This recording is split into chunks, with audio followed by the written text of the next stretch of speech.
Friends, நாங்கள் சரண்யா இந்த video எதுக்குன்னா, இந்த ஷார்ட்ஸ் எதுக்குன்னா, நேற்று நான் வீடியோ பார்த்தேன். ஒருத்தவங்க அவங்க பொண்ணாக இருந்துக்கிட்டு எப்படி இப்படி பேசுகிறாங்க அப்படின்னு எனக்கு தெரியலை. அதுவும் ஒருத்தவங்களை நம்ம மரியாதை இல்லாமல் பேசுகிற பண்பாடு எங்கேருந்து வந்ததுன்னு அதுவும் எனக்கு தெரியல. அவங்க பாட்டுக்கு வாய்க்கு வந்ததை இவனை அப்படி இப்படின்னு பேசுனாங்க. நீங்கள்லாம் கொடுக்குறீங்களே அவங்கள மதித்து நான் அவங்கள மாதிரி பேச மாட்டேன். எனக்கு பேசவும் வராது. அதனால் நான் அவங்க இவங்கன்னு சொல்கிறேன். அவங்கள மாதிரி அப்படி சொல்ல நான் விரும்பலை.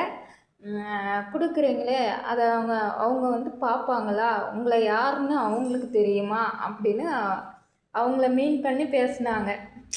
இப்போ இந்த இஷ்யூஸ் போயிட்டுருக்குல்ல, கரூர் இஷ்யூ, அதை வச்சு பேசுனாங்க. அதே மாதிரி நானும் கேட்குறேன்.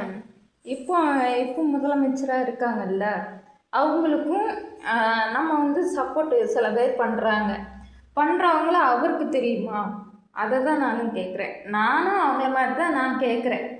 யாருக்கும் யாரும் தெரிய வேணும்னு அவசியம் கிடையாது. ஆனால் இந்த சமூகத்துக்கு காரணமான அவங்கள நம்ம என்றைக்கும் மன்னிக்கக்கூடாது, வரையும் விடக்கூடாதுன்னு நான் நினைக்கிறேன். என்ன மாதிரி நினைக்கிற எல்லாருமே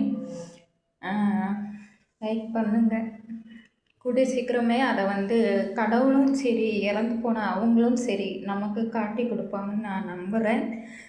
உண்மை என்றைக்கும் மறைஞ்சிருக்காது ஃப்ரெண்ட்ஸ், ஜெயிக்கும்.